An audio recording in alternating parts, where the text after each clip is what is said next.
Eagles Entertainment. Compassionate and trusted care. Clinical expertise. It's the cornerstone of NovaCare Rehabilitation and why they're the leading provider of physical therapy throughout the Delaware Valley. Don't let aches and pains or any injury slow you down.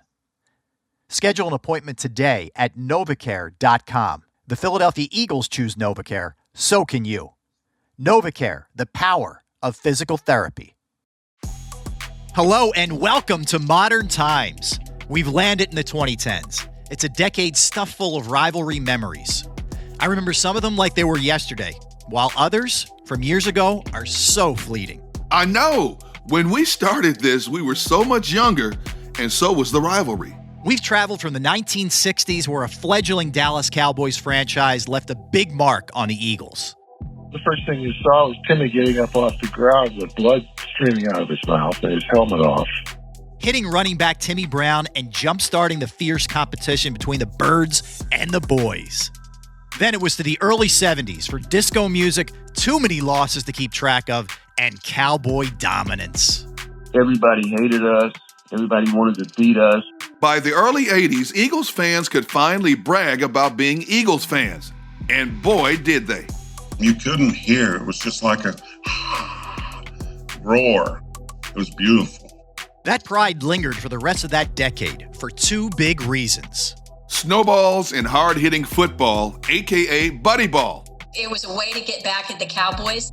By the 1990s, the Cowboys were unstoppable with Aikman, Irvin, and Smith. But our team still had moments of Eagles glory.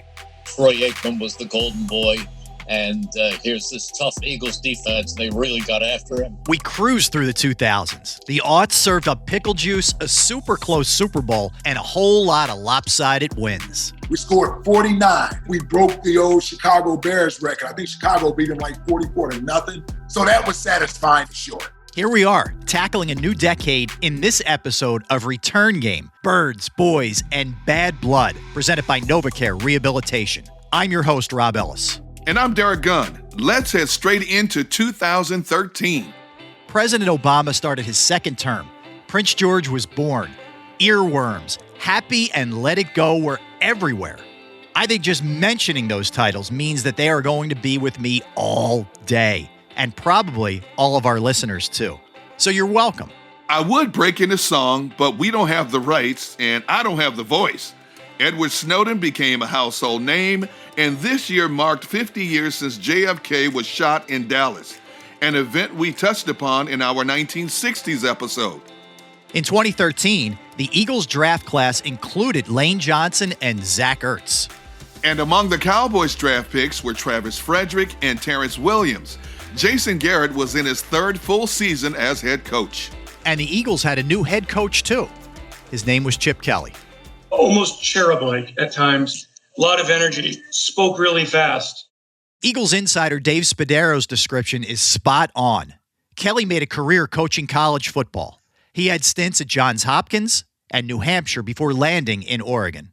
It was here he developed a reputation as a coach who thought outside of the box and wasn't afraid to try new things. He actually had the attention of the NFL that first year because he came from the University of Oregon with this offense that came and played at breakneck speed. And for a year and a half, Chip had the number of NFL's defenses, and they really couldn't figure out this no-huddle, up-tempo, spread the field, and go kind of offense, and it worked for the Eagles as they won the NFC East. But we're getting ahead of ourselves a bit. Let's rewind for a moment. I am Connor Barwin. I played outside linebacker and defensive end for 4 years with the Philadelphia Eagles. Barwin arrived in 2013 after playing in Texas. Not with that Texas team, the other one in Houston. He was stoked about being an Eagle and working with Coach Kelly. The Eagles were a historic franchise. They were very good. They went to a number of different NFC Championship games with Donovan McNabb, Brian Dawkins, a lot of great players. But the Super Bowl eluded them. And so then I came in 2013 when they hired Chip Kelly. He was really exciting. From the jump, Coach Kelly changed the way the team practiced. He did a bunch of stuff to kind of simplify what they do offensively, but was very effective early on. We practiced a ton, but we practiced fast, got off the field. There was this real kind of urgency. I think the biggest thing was just the way he went about practicing. We practiced different under Chip Kelly. A little inside knowledge. Playing alongside Barwin was Brent Selleck. Selleck and Barwin knew each other from their days playing at the University of Cincinnati. Oh, and Jason Kelsey had been Barwin's roommate. So you had Kelsey, Selleck, and now Barwin on the team, and they joined yet another Bearcat, Trent Cole. Cole had been an Eagles defensive lineman since 2005. That really is a small world. 4 Bearcats on one team? So in comes Chip Kelly from a university system where teams are run so differently. Could that style of football translate to the NFL? Here's Selleck and Spadaro. I was excited. I thought anytime you're doing something new, something you believe in, it's exciting. So I thought we were going to be a good football team. They played football fast, and faster, and then fastest was their 4th gear. And we all wondered how that would translate to the NFL and how he would be able to communicate his message to a locker room filled with grown men who, in the NFL, it's very tradition-based. And Chip, his idea was to come in and smash all the norms. Heading into the Week 17 game, the final game of the season, any inconsistencies the Eagles had were not on display. In fact, the Birds played pretty well under Coach Kelly that season. Their record was 9-6, and one of those losses was to the Cowboys. Earlier that season, the Cowboys did a number on the Eagles, 17-3 win. The offense got completely shut down. The Cowboys were 8-7, and both teams were amped up for their second meeting, and this time they'd be on Dallas's turf. The Cowboys had been in their new stadium the last few years. It's called AT&T Stadium now, and it's nicknamed Jerry World after owner Jerry Jones. It was huge. It had a retractable roof, seated 80,000 fans, but if needed, could accommodate 105,000. I don't really like playing in Dallas. I don't like playing on turf, which is a turf stadium. It's a long flight. I don't like long flights as a player. And the big TV they have, you don't like as a player because when you're on the sideline, you like to look at the TV and see replays or different stuff during the game. And if you're on the field, you actually have to kind of tilt your head way back and look up. Over Zoom, Barwin tilts his head back to illustrate the neck placement required at Jerry World. Ouch. Which, over a course of a 3-4 hour game, you get tired of doing, where other stadiums, it's in the end zones, it's very easy to see. But with all that being said, just the entertainment aspect of it, it is a big, exciting stadium that people get excited to play at. And with this being the make or break game, the feelings that come along with it are intense. Whether you're in Dallas or in Philly, it's just a lot of energy. And I think the teams feel that. Like, the guys on the field know that. The atmosphere in the stadium was great that night. Again, primetime game, tons of Eagles fans, always in attendance in Dallas. It was a really terrific venue and spot and moments in this Eagles-Cowboys rivalry. Once again, the winner stays alive and the loser goes home tail between its legs. And that's kind of what you want against your biggest rival with a season on the line. Kickoff was at 8:30 p.m. on December 29th, 2013.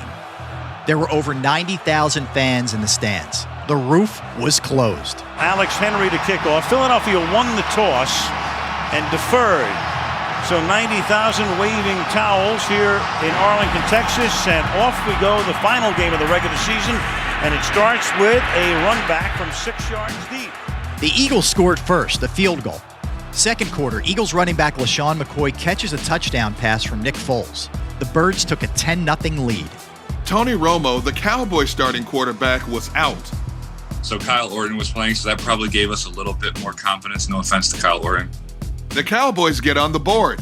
Kyle Orton throws to Gavin Escobar. The Eagles struck again later in the first half on a Brent Selleck touchdown reception. I was off the ball on the right-hand side of the formation. I ran a flat route and no one covered me. I caught it and ran right in the corner of the end zone, got hit right when I got in the end zone. The score, 17-7 Eagles.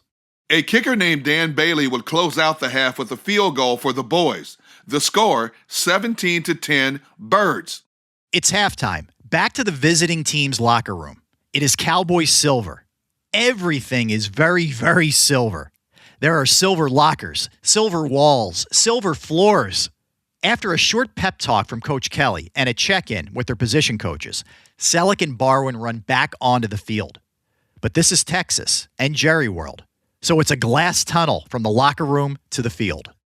Jerry was the first one to do this, but when you walk out to the stadium, you're like in a zoo and there's glass walls and all the Cowboys fans are drinking at a bar and sometimes they're banging on the wall while we walk through this tunnel to the stadium, which maybe was meant to psych you out, but actually I think it pumps you up. So it might be working in reverse. The guys go from the zoo to the open field for the start of the second half. Dan Bailey nails 2 field goals, bringing the score at the end of the third quarter to 17-16 Eagles.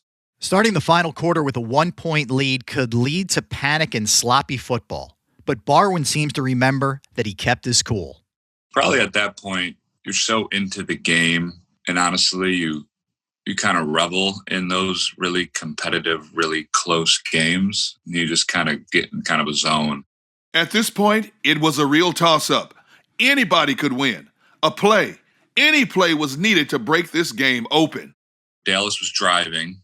I think they were on the plus side of the field, and it was 4th and 2, and they ran a bootleg, which is they faked the run, and then the quarterback kind of ran outside to pass it.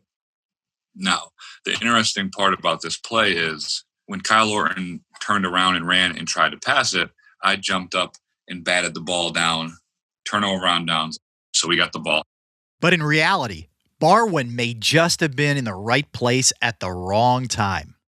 The inside scoop on that play is I was actually not supposed to rush the quarterback on that play. I had a mental error.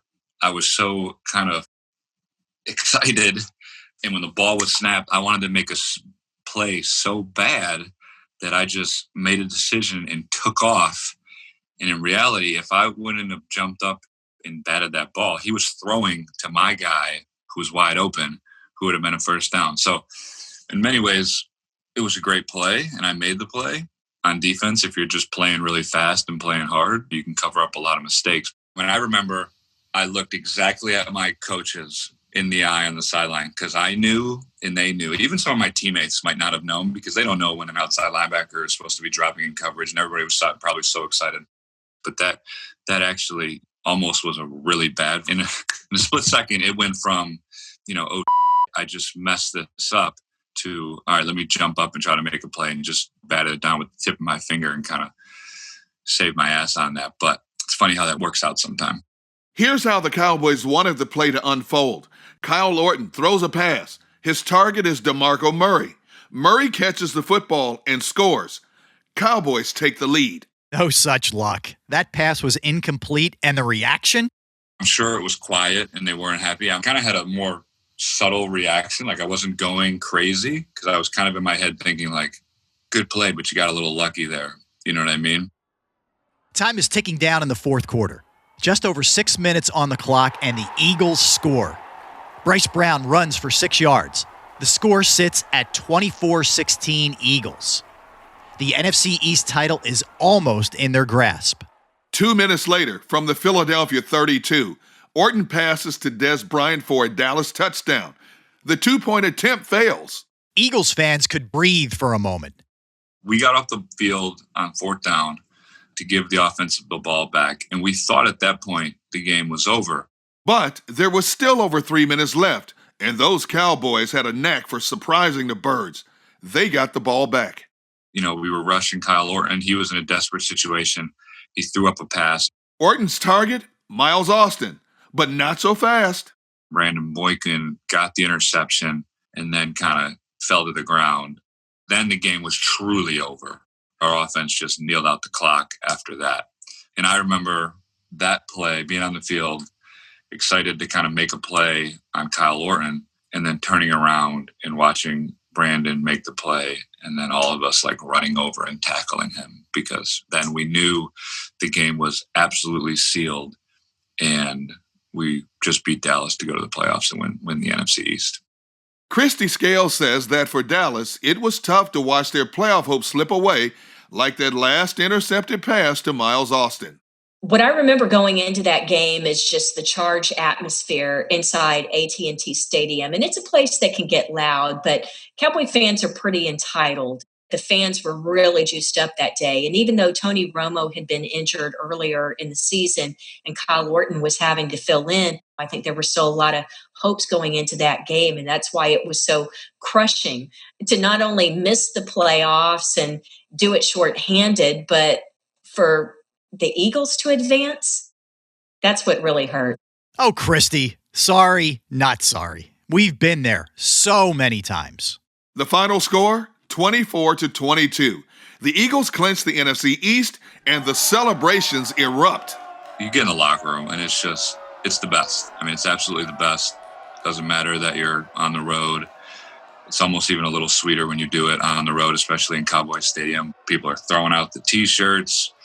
I remember lots of hugs with everyone.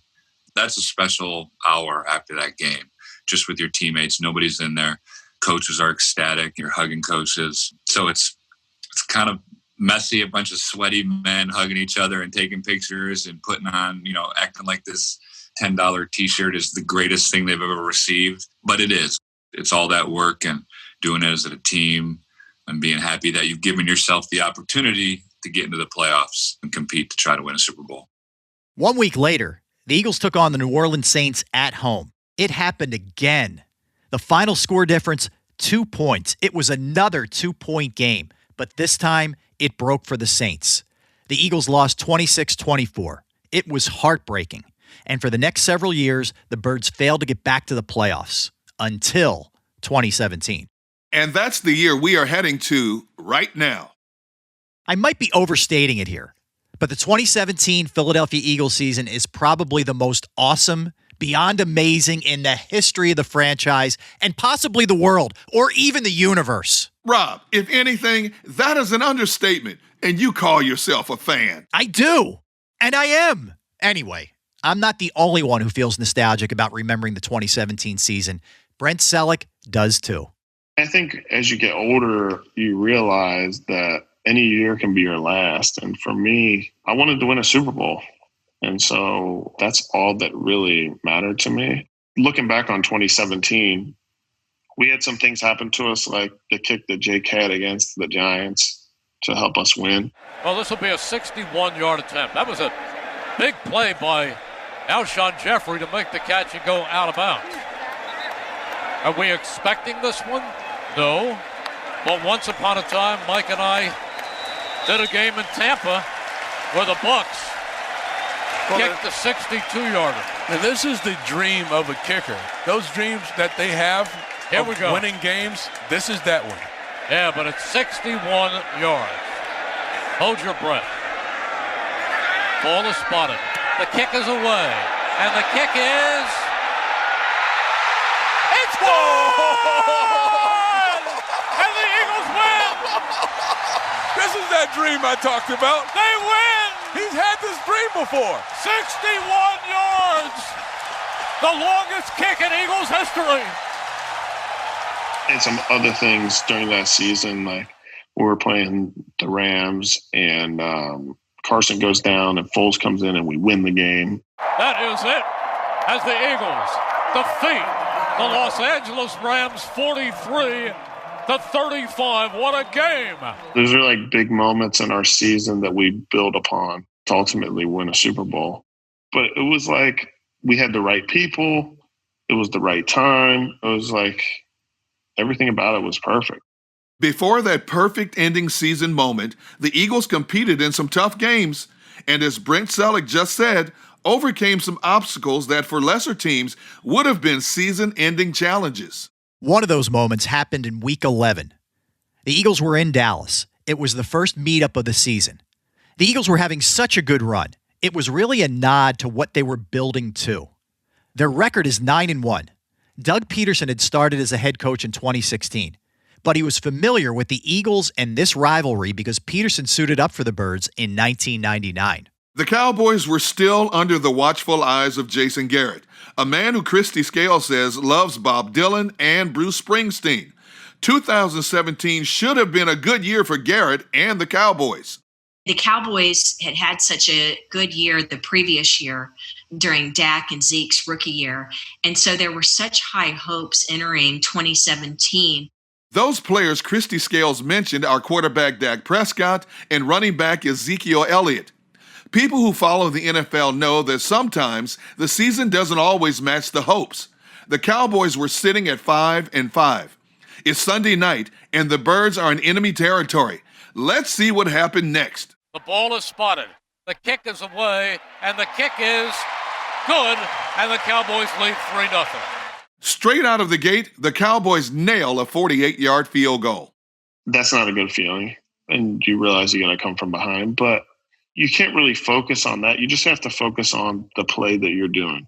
You know, if you start focusing on other things, then I think you start playing terrible.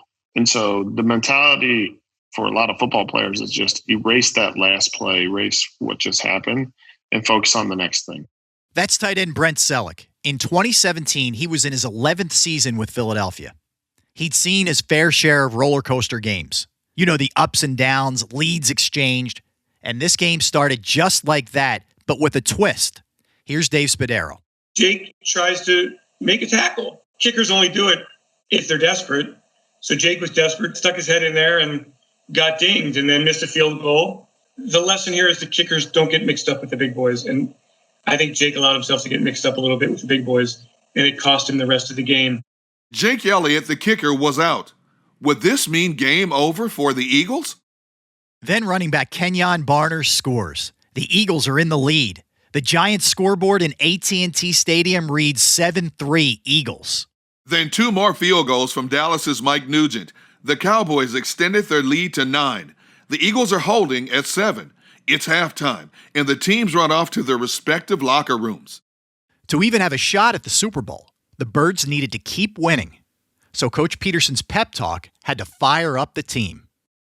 I think he got after everybody a little bit in the halftime speech there, because the Eagles' offensive line came out. You could literally see their snorting and snuffing coming out of their noses. They were pissed. Whatever Coach Doug Peterson said worked. When the team ran back onto the field, it was like they had Lombardi trophies in their eyes. There was no stopping the Birds. The Cowboys' offense was completely inept. That's from a Cowboys standpoint. From an Eagles standpoint, the Eagles defense absolutely dominated. So it's which side of the fence you're on. But the truth is that they're both right. Philadelphia not only came from behind, but they put up 30 points in the second half. It is 2nd down and 2. Clemens stays in. Repositioned from the left of Wentz to his right. Slot to the far side. Wentz comes right back to Clement. 5. He's into the end zone.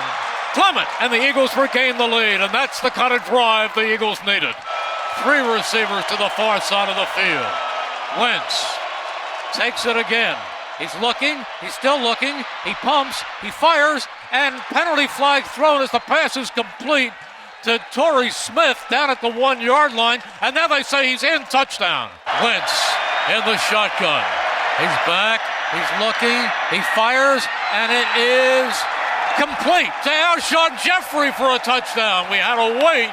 He went low, and we had to wait to see if he stayed with it, and he did. And it's 3rd and 5 for the Cowboys at their own 45. Prescott back again. He steps up.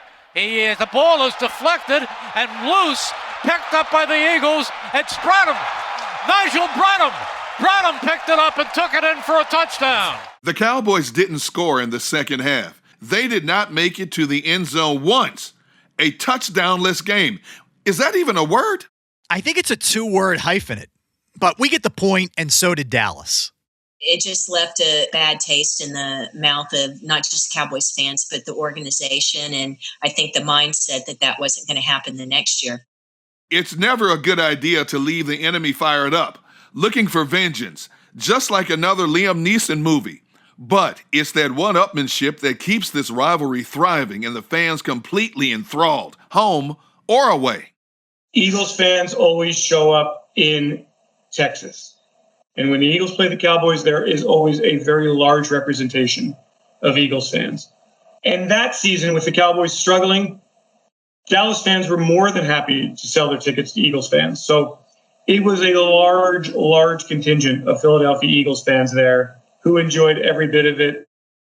After the game, all the Eagles fans who traveled to Dallas were ecstatic. I remember as the team came off the field at the end of the game, huge numbers of fans at the tunnel where the Eagles exit the field to go into the locker room. So while it was in Dallas, it very much had a feel of a home crowd.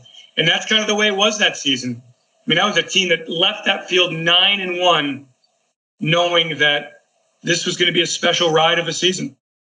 But the Eagles had more games to play, and there was no coasting. The Birds finished the regular season 13-3. The team would continue on to have a magnificent postseason. They bested the Atlanta Falcons and Minnesota Vikings to advance to the Super Bowl for the first time since 2004. In a fated rematch, they faced off against the New England Patriots, and we all know how that ended.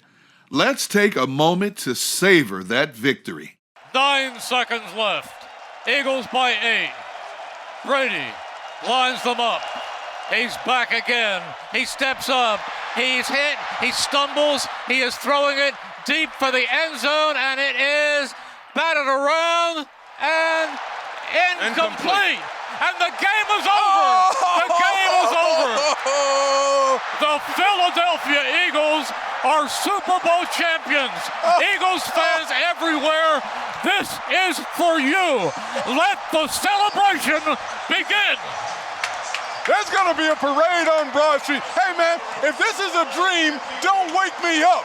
We're going to have a parade on Broad Street. Hey, grease up the poles. We're going to have a parade. The Eagles have won the Super Bowl. Oh, my goodness. 41-33. That clip is always listening gold.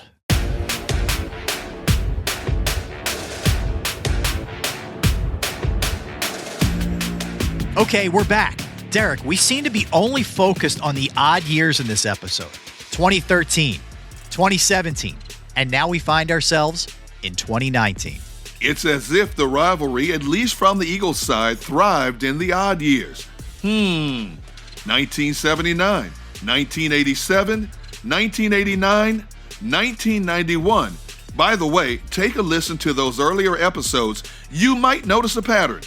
Anyway, 2019, it seems like yesterday. People were roaming free without a care in the world. Prince Harry and Meghan Markle welcomed Archie. The U.S. women's soccer team won the 2019 FIFA World Cup. Avengers, Endgame, Star Wars, The Rise of Skywalker, and Toy Story 4 all broke records. The boys had Jason Garrett as head coach, and Doug Peterson was directing the Birds. The first game against Dallas was Week 7. The Eagles were sitting at 3 wins and 4 losses. They had come off a defeat to the Vikings, and now they were headed to Jerry World to take on the Cowboys. Okay, so in October, the Cowboys literally squashed the Eagles. And the enduring memory is Ezekiel Elliott bowling over Malcolm Jenkins. He had 111 yards rushing. He had a touchdown. It was a game where the Eagles had a touchdown taken away from them. Carson Wentz had a very, very poor game. And the Eagles were pissed because they didn't feel that that was a representative game. They didn't feel the Cowboys were in a different class. So it did not go well for the Birds. They eked out 10 points. To this day, defensive end Brandon Graham still has strong feelings about the team's poor performance.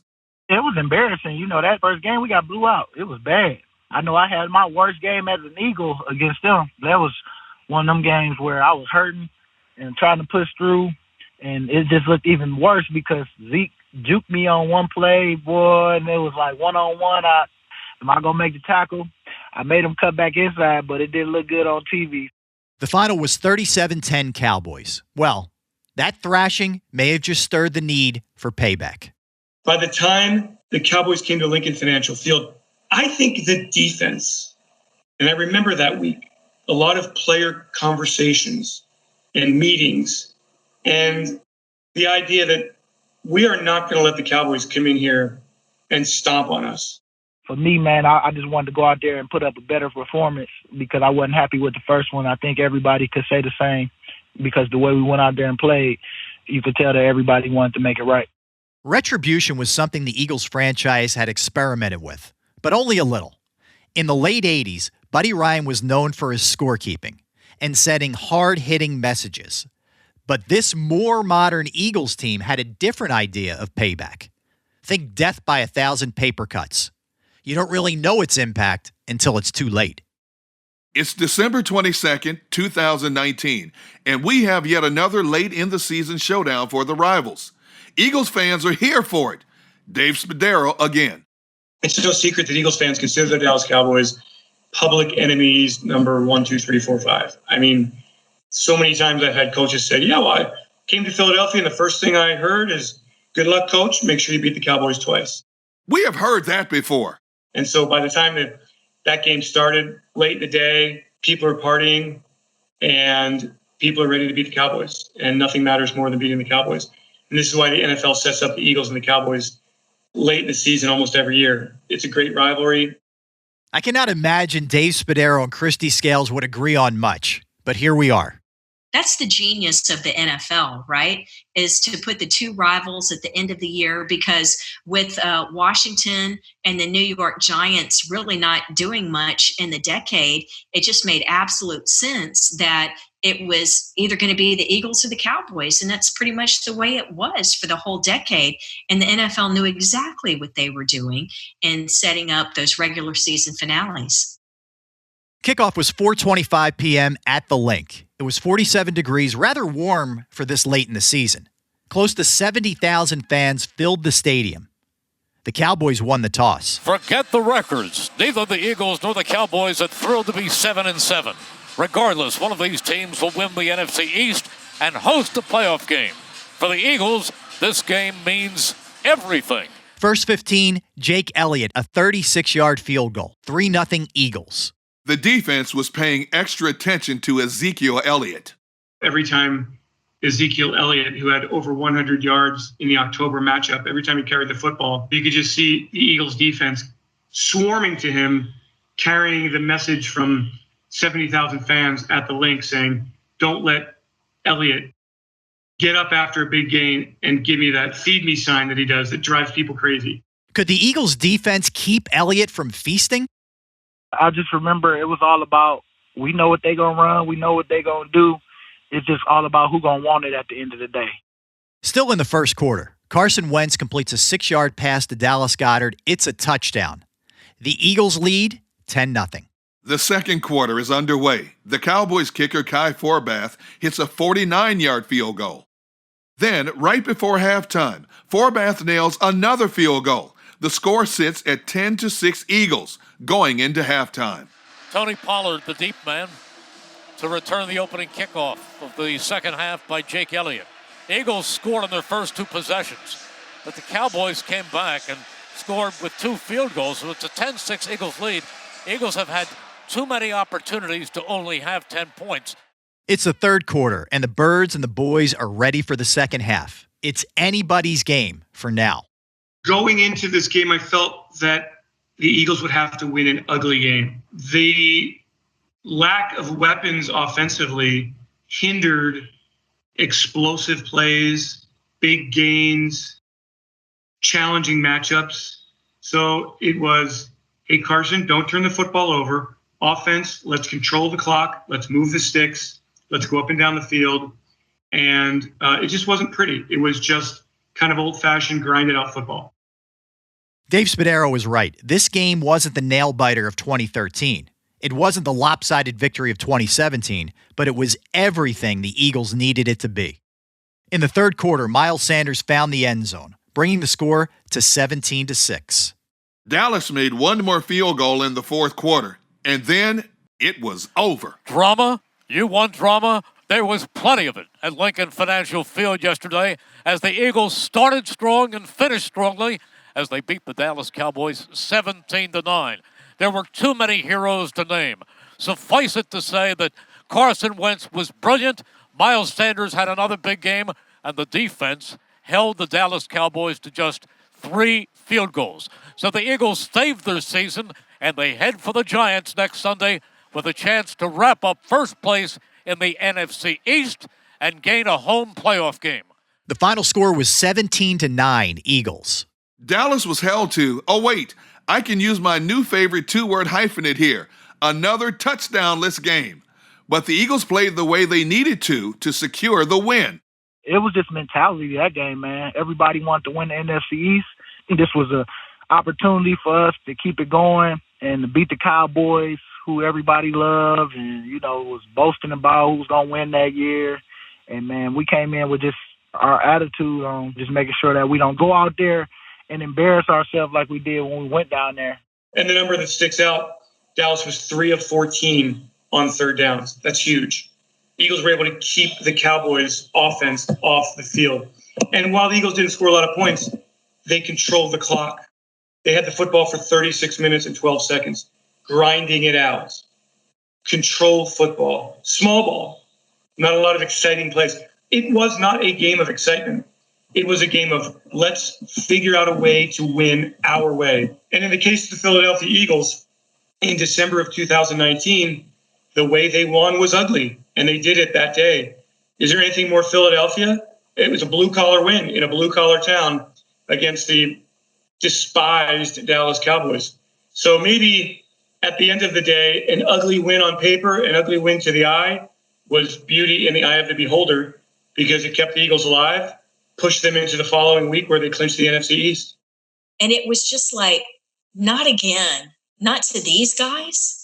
Of all the teams, sure, there's so much respect for the Eagles defense, but it's like, why was it always the Eagles to knock the Cowboys out in that final game? And for the Eagles to advance, that's what really hurt.